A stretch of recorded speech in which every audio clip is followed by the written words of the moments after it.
Hello and नमस्कार दोस्तों। सबसे पहले तो मैं आप सबसे सॉरी कहना चाहूँगी क्योंकि 3 दिन से क्या हो रहा है ना, द हिंदू का डेली जो हम डिस्कस करते हैं वो नहीं आ पा रहा था। कुछ पर्सनल रीजंस थे, बट जो भी आपका रह गया है, लेफ़्ट ओवर है, वो मैं डेली बेसिस पे एक एक दो आर्टिकल उसको लेके डिस्कस कर दूँगी बैक डेट के। इससे आपका कुछ छूटेगा नहीं, ठीक है। तो बिना देरी करे हम डिस्कशन को स्टार्ट करते हैं। आज की डेट है 26 फरवरी 2024। आज हम द हिंदू से कुछ इम्पॉर्टेंट आर्टिकल्स देखेंगे जो कि प्रीलिम्स पर्सपेक्टिव से काफ़ी इम्पॉर्टेंट है। सबसे पहला है कि सरोगेसी लॉ जो आया था, रूल जो आया था, उसमें सरकार ने कुछ चेंजेस किए हैं। अब क्या चेंजेस किए हैं ये हम इस आर्टिकल में समझेंगे। तो सबसे पहले हम जानते हैं कि सरोगेसी क्या है। देखिए, मान लीजिए हस्बैंड और वाइफ है, ठीक है, वो पेरेंट्स बनना चाहते हैं, लेकिन क्या हुआ ना कि वो किसी मेडिकल कंडीशन के कारण पेरेंट्स नहीं बन पा रहे हैं, तो वो किसी सरोगेट को ढूंढेंगे। सरोगेट इन द सेंस किसी थर्ड पर्सन को ढूंढेंगे जो कि फीमेल होगी, ठीक है। अब क्या होगा, ये जैसे ये फीमेल है, ये मेल है, इनका जो एग है और इनका जो स्पर्म है, डॉक्टर उसको एम्ब्रियो में कन्वर्ट कर देगा, और जो एम्ब्रियो है ये थर्ड पर्सन को में इम्प्लांट कर दिया जाएगा, ठीक है। तो अब क्या होगा ना, ये पर्सन जो है थर्ड पर्सन, ये इन दोनों का बच्चा कैरी करेगा फॉर 9 मंथ्स, ठीक है। तो ये जो कपल है आपका, ये पेरेंट बन जाएगा आफ्टर 9th मंथ। अब ये जो फीमेल है ना, इसका कोई भी लीगल राइट नहीं होगा बेबी पे। लीगल राइट किसका होगा? इस कपल का। समझ में आया? ये ही होती है सरोगेसी। किसी मेडिकल कंडीशन के कारण ये पेरेंट्स नहीं बन पाते हैं तो सरोगेसी यूज़ करते हैं। अब क्या हुआ था, सरोगेसी रेगुलेशन रूल्स लेके आई थी सरकार, ठीक है। उसमें से एक जो आपका प्रोविज़न था उसमें ये था कि जो ये कपल है उसका ही स्पर्म और उसका ही एग होना चाहिए फॉर द सरोगेसी, ठीक है। ये कंपलसरी सिचुएशन थी। ये कब हुआ था? मार्च 2023 ये अमेंडमेंट हुआ था, ठीक है। लेकिन एक कंडीशन सुनिएगा, मान लीजिए किसी कारण या तो फीमेल में कोई प्रॉब्लम है या कोई मेल में प्रॉब्लम है, इन दोनों में से किसी में प्रॉब्लम है, और किसी कारणवश या तो एग नहीं मिल पा रहा है या फिर स्पर्म नहीं मिल पा रहा है, तो क्या होगा? सरोगेसी नहीं होगी। हाँ देखो, पहले सरोगेसी में अलाउड नहीं था, यानी कि फीमेल का एग होना ज़रूरी था कपल में और मेल का स्पर्म होना ज़रूरी था, तभी इनको फ्यूज़ करा के एम्ब्रियो बना के तभी इम्प्लांट कर सकते थे। लेकिन अब इसको हटा दिया गया है। बोला गया है, मान लो फीमेल में एग हो रहा है जनरेट, ठीक है, और मेल को किसी मेडिकल कंडीशन के कारण वो स्पर्म नहीं बना पा रहे हैं, तो क्या होगा ना, एक डोनर स्पर्म हम ले सकते हैं, ठीक है। डोनर स्पर्म यानी कि यहाँ पे चौथा पर्सन सीन में आ गया, ठीक है। ये पर्सन डोनेट कर सकता है और ये जो कपल था उसकी फीमेल अगर एग बना पा रही है तो इसको यहाँ पे एम्ब्रियो में कन्वर्ट करके और इसी फीमेल में यहाँ पे इम्प्लांट कर दिया जाएगा। और एक और कंडीशन सुन लो, मान लो फीमेल नहीं कर पा रही है और मेल कर पा रहा है, तो फीमेल का एग, डोनर कोई फीमेल होगी और उसका एग ले लिया जाएगा और इस कपल के जो मेल है उसका स्पर्म ले लिया जाएगा और सेम प्रोसेस होगा। लेकिन कंडीशन अब जो चेंज हुई है वो ये है कि इन दोनों में से एक पेरेंट का होना ज़रूरी है, यानी कि ये कंपलसरी है, या तो फीमेल या तो मेल, इन दोनों में से जो भी एक गैमेट है वो होना ज़रूरी है, या तो एग हो या तो स्पर्म हो, और एक डोनर को अलाउ कर दिया गया है। समझ में आया? तो इससे ये हो गया ना कि जो सरोगेसी का फ़ायदा नहीं उठा पा रहे थे, है ना, किसी ना किसी मेडिकल कंडीशन के कारण, अब वो इसका यूज़ कर सकते हैं। समझ में आया? अब देखो क्या है ना, इनको सर्टिफिकेट चाहिए पड़ेगा डिस्ट्रिक्ट मजिस्ट्रेट का कि हाँ भैया इन पार्टनर में, इन दोनों कपल में से किसी पार्टनर का कुछ मेडिकल कंडीशन है, तभी ये पॉसिबल होगा। अब क्या है, जो ये विमेन होती है ना, सिंगल विमेन, जैसे विडोज़ हो गई या फिर डिवोर्सीज हो गई, उनके संग कंडीशन अलग है। उनका एग होना ज़रूरी है और वो डोनर स्पर्म ढूंढ सकती हैं। तो यहाँ पे जो ये चेंज किया गया, ये सिंगल विमेन यानी कि विडोज़ और डिवोर्सीज पे अप्लाई नहीं होता है, क्योंकि यहाँ पे कंपलसरी है उस सिंगल वुमेन का एग होना। ठीक है, तो सुप्रीम कोर्ट ने ही ये ऑर्डर दिया था कि भैया जो तुम ये लॉ या रूल लेके आए हो ना, इसको बदलो। ये क्यों संशोधन किया है, क्यों अमेंडमेंट किया है ज़बरदस्ती का? आप ना किसी पेरेंटहुड, किसी कपल के पेरेंटहुड का जो राइट है उसको छीन रहे हो किसी मेडिकल कंडीशन के कारण। तो इसीलिए इसको अमेंड किया गया और ये चेंज किया गया। अब ना एक और चीज़, एक और जो इम्पोर्टेंट जो चेंज हुआ है कि लोग कह रहे हैं, एक्सपर्ट क्रिटिसाइज कर रहे हैं कि मान लो लिव इन कपल है, LGBTQ कपल है, ठीक है, और सिंगल पीपल हैं जो अनमैरिड रहना चाहते हैं, उनका क्या है भैया, उनके साथ ये सरोगेसी कैसे काम करेगी? तो अभी ये चीज़ क्लियर नहीं हुई है इस रूल में। ठीक है, तो अभी भी बहुत सारी चीज़ें अनक्लियर हैं और इस पे अभी संशोधन या अमेंडमेंट बाकी है। हाल फिलहाल इतना ही था सरोगेसी में। अब हम चलते हैं हमारे नेक्स्ट आर्टिकल की तरफ, जो कि है एक्सरसाइज दोस्ती। आपने अभी थोड़े ही दिन पहले सुना होगा कि हमारे जो मालदीव्स के संग रिश्ते थे ना, वो थोड़े टेंस्ड हो गए थे, क्योंकि उनके जो सीनियर मिनिस्टर्स थे उन्होंने कुछ क्रिटिसिज्म कर दिया था हमारे प्राइम मिनिस्टर को लेके। ठीक है, तो यहाँ पे जो रिश्ते हो गए थे मालदीव से, थोड़े से टेंशन भरे हो गए थे। लेकिन अभी हाल ही में इंडिया और श्रीलंका ने मालदीव्स में जाके क्या करी है, एक एक्सरसाइज करी है जो कि नाम है एक्सरसाइज दोस्ती। ये ट्राइलेटरल एक्सरसाइज है, यानी कि इंडिया, श्रीलंका और मालदीव्स ये तीनों साथ में क्या करेंगे, कोस्ट गार्ड एक्सरसाइज करेंगे। ठीक है, ये 2 साल में एक बार होती है और सबसे पहले इसको 1991 में कंडक्ट किया गया था। किस किस के बीच में? इंडिया और मालदीव्स के बीच में। तब श्रीलंका नहीं था। श्रीलंका ने 2012 में ज्वाइन किया है।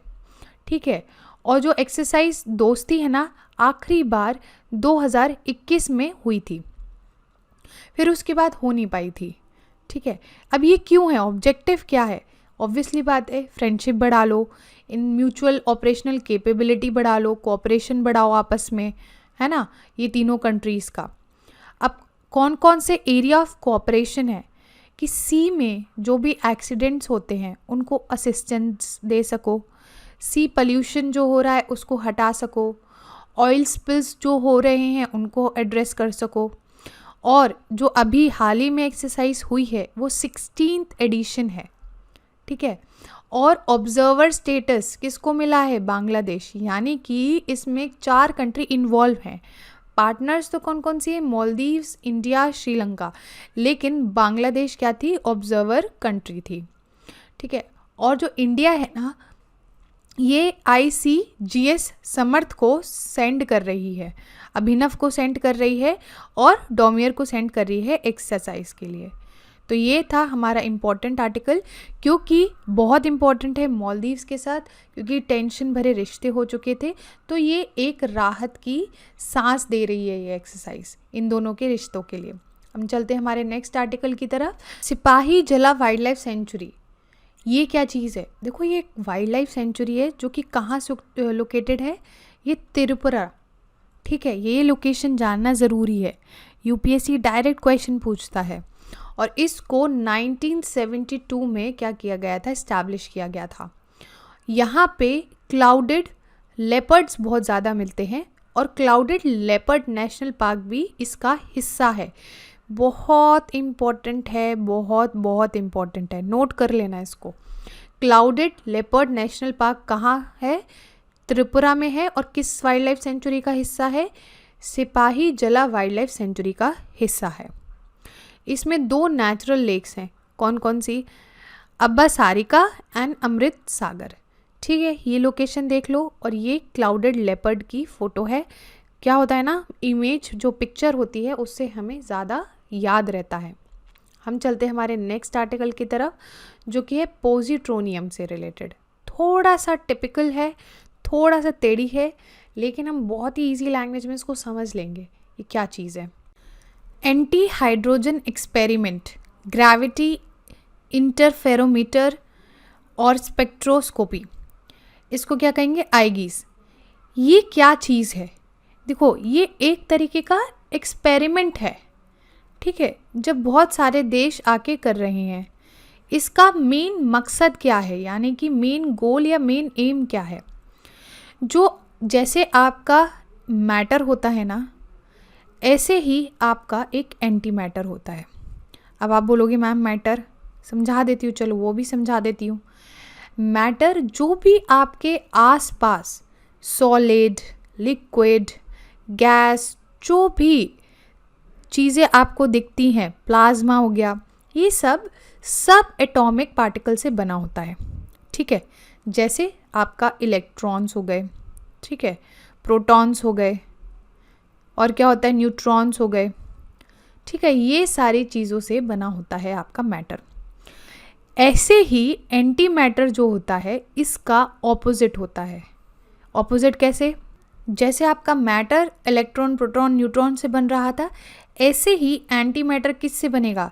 एंटी इलेक्ट्रॉन से, एंटी प्रोटॉन से और एंटी न्यूट्रॉन से। यानी कि अगर ये मैटर जो आपका इलेक्ट्रॉन, प्रोटॉन, न्यूट्रॉन है, ये अगर एटम बना रहा है तो ये एंटी मैटर क्या करेगा? एंटी एटम बना सकेगा। समझ में आया? तो ऐसे ही एक हाइड्रोजन क्या है? एक तरीके का मैटर है, और इसका जो एंटी मैटर होगा वो क्या होगा? एंटी हाइड्रोजन होगा, ठीक है। अब जो ये एंटी हाइड्रोजन है ना, ग्रेविटी में कैसे बिहेव करेगी, इसका एक्सपेरिमेंट हो रहा है इसमें आईगीज के थ्रू। अब इसको कैसे एक्सपेरिमेंट करा जा रहा है?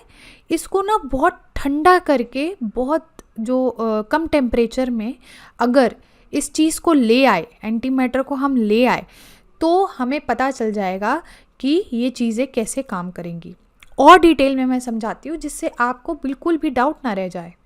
एक एटम के थ्रू समझेंगे। एक एटम है पॉजिट्रोनियम। ये दुनिया का सबसे लाइटेस्ट नोन एटम है। इसको डिस्कवर कब किया गया था? 1951 में।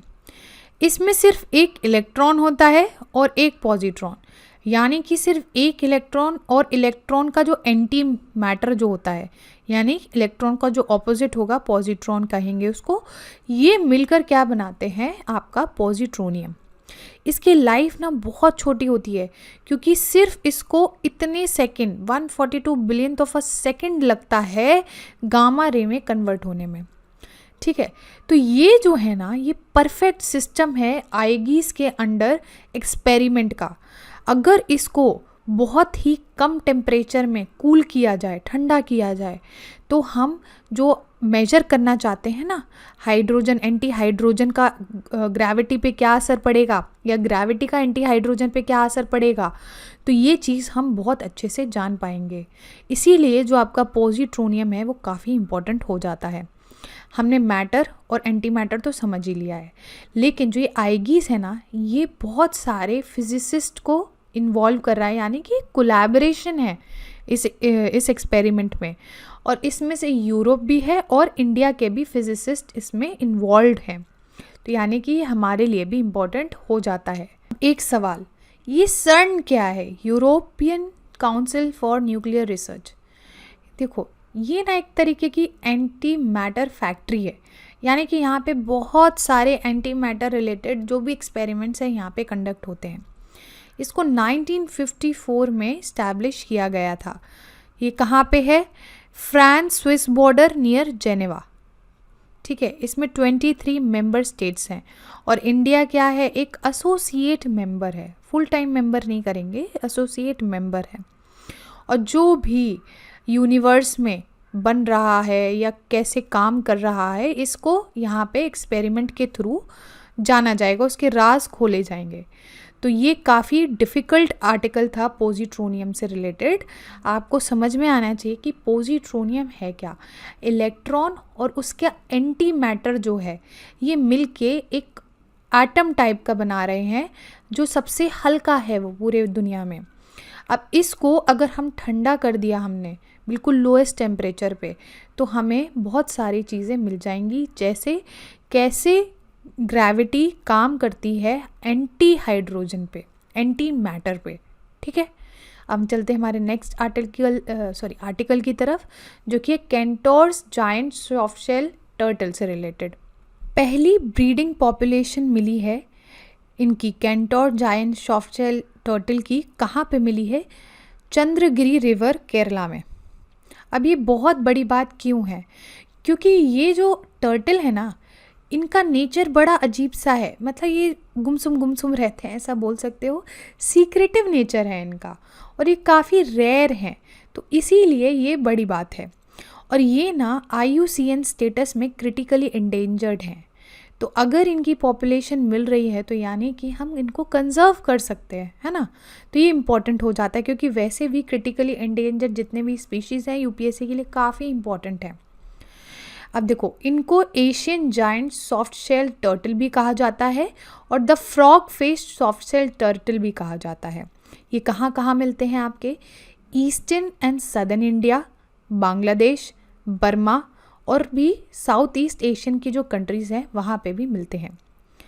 ये ज़्यादातर slow moving fresh water reverse में पाए जाएंगे, लेक्स में पाए जाएंगे, एस्चुरीज़ में पाए जाएंगे। ये ना कार्निवोरस होते हैं, यानी कि मांसाहारी होते हैं। ये फ़िश खा सकते हैं, क्रस्टेशियंस खा सकते हैं, मोलस्क्स खा सकते हैं, है ना, और भी ऐसे प्रे को कैप्चर किया जाए तो ये खा सकते हैं। और इनका जो अपेंडिक्स 2 में साइट्स में इनको क्या लिस्ट किया गया है, और schedule 1 of wild life protection act में इनको डाला गया है। तो ये काफ़ी इम्पॉर्टेंट हो जाते हैं। इनकी फ़ोटो देख लो जिससे आपको याद हो जाएगा। देखो, फ्रॉग फेस्ड है, इनका अलग से दिख रहे हैं कि हाँ भैया ये है। तो ये क्रिटिकली एंडेंजर्ड है, याद रखना।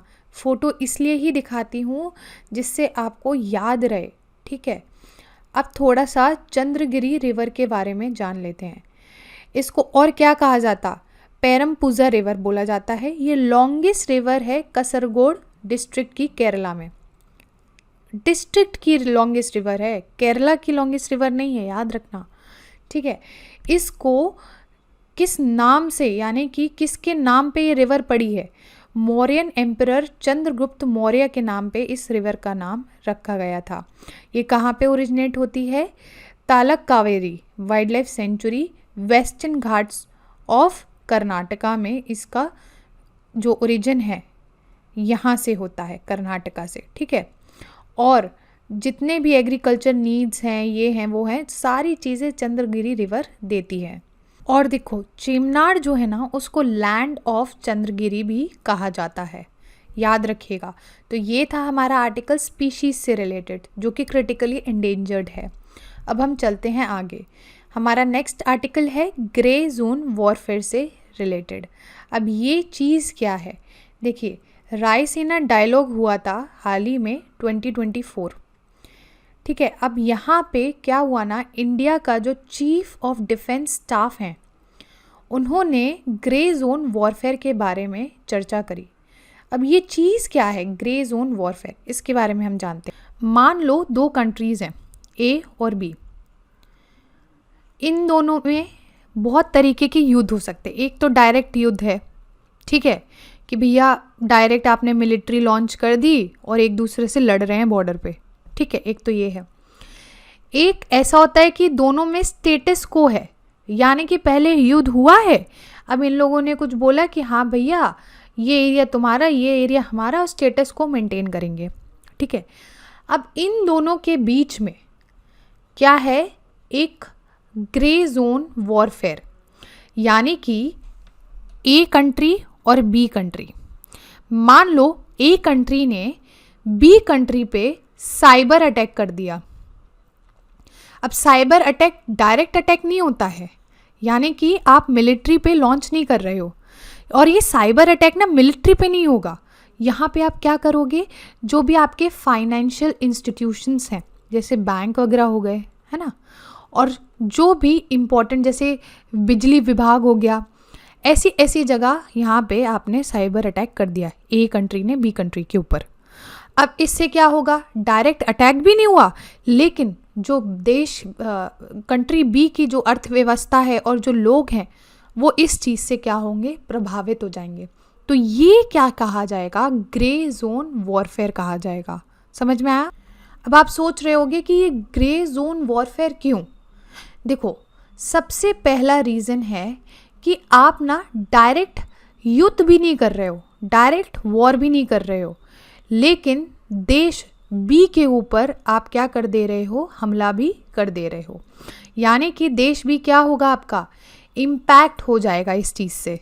दूसरी चीज़ क्या होगी, अब देखो देश बी के ऊपर अटैक तो हुआ है, डायरेक्ट ना सही, लेकिन देश बी जो है ना वो डायरेक्ट मिलिट्री अटैक नहीं कर पाएगा, क्योंकि यहाँ पे मिलिट्री इन्वॉल्व हुई नहीं।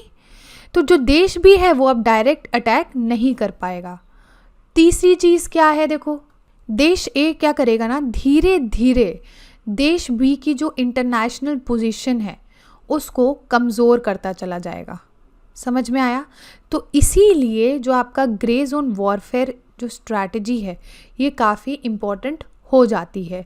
ठीक है, तो ये क्या कर रहा है ना, एक्सप्लॉइट करता है ऑपरेशनल स्पेस, यानी कि between operational space between peace and war to change the status quo जो भी हो रखा है। तो इससे आपकी जो इंटरनेशनल इमेज है वो आपकी क्या हो जाएगी, कमज़ोर हो जाएगी। समझ में आया?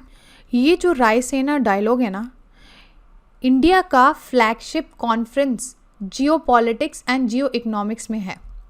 ठीक है, ये किसने होस्ट किया है, ऑब्जर्वर रिसर्च फाउंडेशन और union ministry of external affairs यानी कि इंडिया। इसका थीम क्या है 2024 का, बहुत इम्पॉर्टेंट है, क्योंकि जो स्टेट PSCs होते हैं ना इसमें डायरेक्ट पूछ लिया जाता है। चतुरंगा यानी कि conflict, contest, cooperate and create. अब इन चारों का मतलब भी हम समझते हैं। चतुरंगा तो समझ ही गए होगे आप, जैसे आपका चेस का गेम होता है, बस सेम स्ट्रैटेजी को अप्लाई करना है। सबसे पहला है कॉन्फ्लिक्ट। ये क्या करेगा, जैसे हमने एग्जाम्पल लिया था ना साइबर अटैक का, अब क्या होगा ना, साइबर अटैक तो हो गया, अब ये लोग साइबर अटैक से रिलेटेड जो भी चीज़ होगी उसको डिस्कस करेंगे। ठीक है, और एनालाइज करेंगे कि इसको कैसे इंटरनेशनल लेवल पर या फिर इंटरनेशनल रिलेशन इससे कैसे प्रभावित होंगे। तो ये आपका क्या हो गया, कॉन्फ्लिक्ट। अब दूसरा क्या है, कॉन्टेस्ट। अब इसको भी समझ लेते हैं। देखो, देश बी पे अटैक हो गया है, अब देश बी किस तरीके से काउंटर मेजर लेगा, ठीक है, किस तरीके से अपने आप को बचाएगा और जो भी साइबर आपकी इंफ्रास्ट्रक्चर है उसको कैसे स्ट्रॉन्ग करेगा। तो ये क्या हो जाएगा आपका कॉन्टेस्ट। अब कोऑपरेट में क्या होता है ना, देश बी पे जो अटैक हुआ, अभी देश बी जो है ना आपका, वो अपने एलाइज से मिलके एक अलायंस या फिर एक ग्रुप बना लेगा। ठीक है, और एक ग्रुप बना के ये लोग डिस्कस करेंगे और अपने जो आपका साइबर सेल या जो भी चीज़ होएगी ना इंफ्रास्ट्रक्चर, उसको कैसे स्ट्रॉन्ग करना है इस पे ये चर्चा करें, कैसे एक दूसरे की जो साइबर इंफ्रास्ट्रक्चर है उसको स्ट्रेंथन कर सके। ठीक है, यहाँ पे कोऑपरेशन का मतलब है अलाइज बना लेंगे। चौथा है क्रिएट में क्या हो, ये जो अटैक हुआ है अब इससे निपटने के लिए जो भी मेजर्स लगेंगे या सॉल्यूशंस लगेंगे उसको क्रिएट करना है। जैसे कि आप अपने टेक्नोलॉजीज़ को इन्हांस कर लो या फिर ऐसे लॉज ले आओ जो बहुत जैसे साइबर लॉ हो गए हैं ना, जो इस चीज़ का सल्यूशन है। तो ये क्या है, आपकी थीम है, इसका क्या नाम है, चतुरंगा। समझ में आया? तो ये आपका क्या है, ग्रे जोन वॉरफेयर स्ट्रैटेजी। तो ये था हमारा आज का डिस्कशन। आज के लिए बस इतना ही है। Thank you very much for the discussion.